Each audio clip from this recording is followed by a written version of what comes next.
selama kita memiliki koneksi yang bagus, jadi perbanyak teman, dengan banyaknya koneksi itu, kemungkinan mendapatkan kerja akan lebih mudah. Nama saya Putu Teguh Satriadi, usia saya 22 tahun, saya berasal dari Denpasar, Bali. Saat ini saya sedang berkuliah S1 Teknik Mesin di RWTH Aachen. Saya memilih teknik mesin karena selain saya tertarik dengan fisika, saya juga sangat terkesan dengan teknologi-teknologi masa depan, dan saya melihat teknik mesin adalah salah satu jalan menuju ke sana. Saya memilih RWTH Aachen karena universitas ini merupakan salah satu yang terbaik di dunia untuk bidang teknik mesin. Selain karena perkuliahannya, kesempatan riset yang saya dapatkan selama di sini juga sangat besar. RWTH Aachen memiliki banyak institusi-institusi riset ternama di sekitarnya, dan fokus risetnya sangat relevan dengan kebutuhan industri.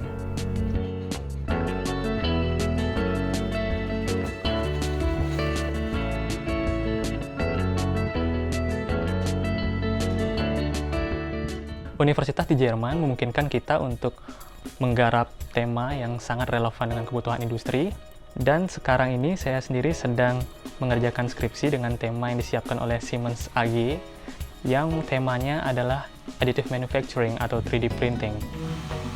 Jadi sekarang kita lihat di sini, kita sekarang ada proses pemanasan. Ini ada filamen, bahannya dari PLA, sedang dipanaskan dahulu supaya nanti bisa dilelehkan menggunakan extruder plastik ini. Suhunya sekitar 200 derajat Celcius. Yang kita lihat di sini suhunya sudah mencapai suhu yang kita inginkan. Sekarang kita memanaskan heating bednya. Jadi semua prosesnya nanti akan terjadi di sini.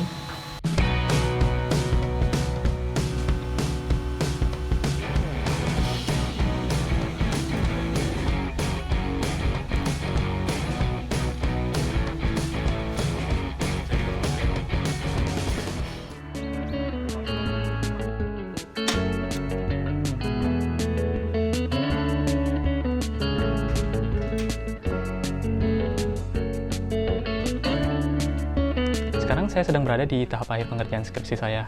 Seperti yang teman-teman bisa lihat, saya berada di perpustakaan Fraunhofer ILT, tempat saya biasa mencari sumber-sumber informasi atau referensi untuk skripsi saya.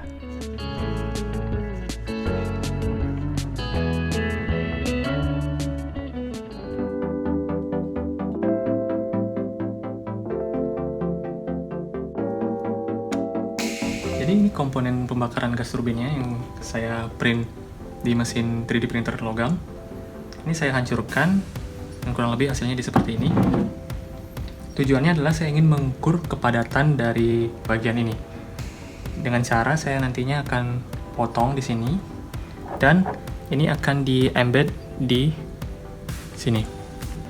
Selanjutnya ini akan ditaruh di atas mikroskop untuk mengukur apakah banyak pores-nya. Mari kita cek. Oke, seperti yang kita lihat di sini, ini yang hitam-hitam ini adalah pores dari bagian yang saya embed tadi. Dan ini menunjukkan bahwa kepadatannya tidak terlalu bagus.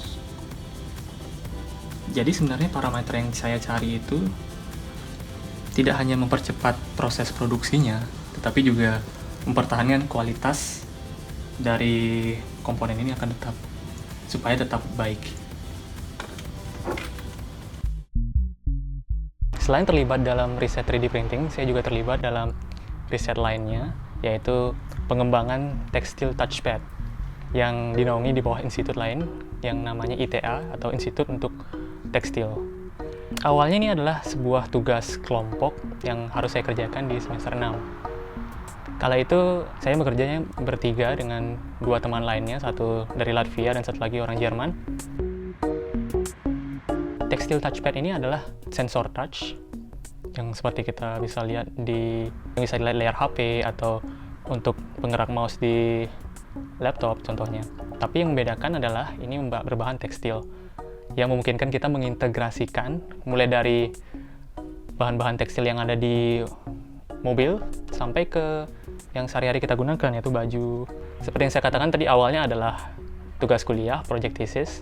Saya beruntung mendapatkan supervisor yang sangat suportif dan teman-teman yang sangat haus akan ilmu. Mereka selalu ingin mencoba, bahkan pada akhirnya kami melebihi target yang target yang ditentukan oleh supervisor yang sebatas tugas kuliah. Karena visi dari teknologi ini yang sangat menarik, kami tetap berupaya untuk meneruskan proyek ini bagaimanapun caranya.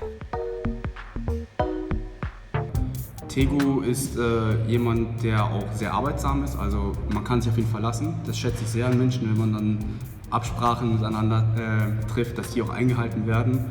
Und das ist nicht selbstverständlich, also dass der Umgang so natürlich miteinander ist. Und insofern kann ich kein schlechtes Wort an Tego lassen und freue mich auch weiterhin natürlich mit ihm arbeiten zu können.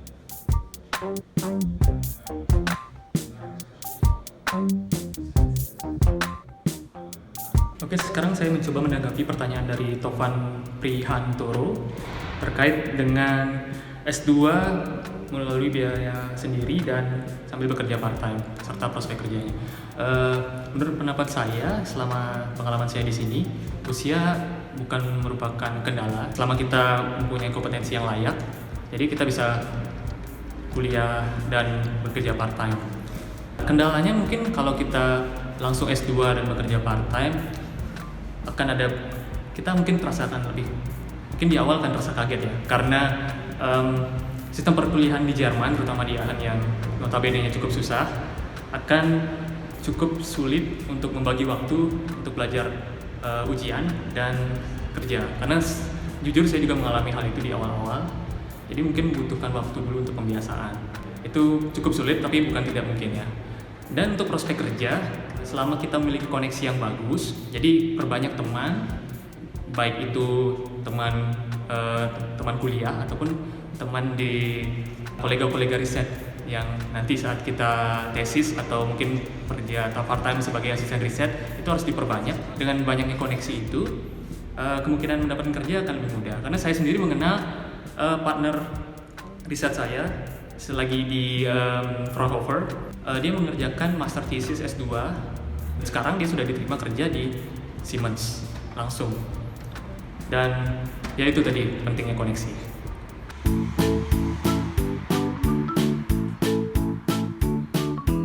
Oke teman-teman, jangan lupa berlangganan DW Indonesia di YouTube supaya tidak ketinggalan episode-episode selanjutnya dari DW Kampus.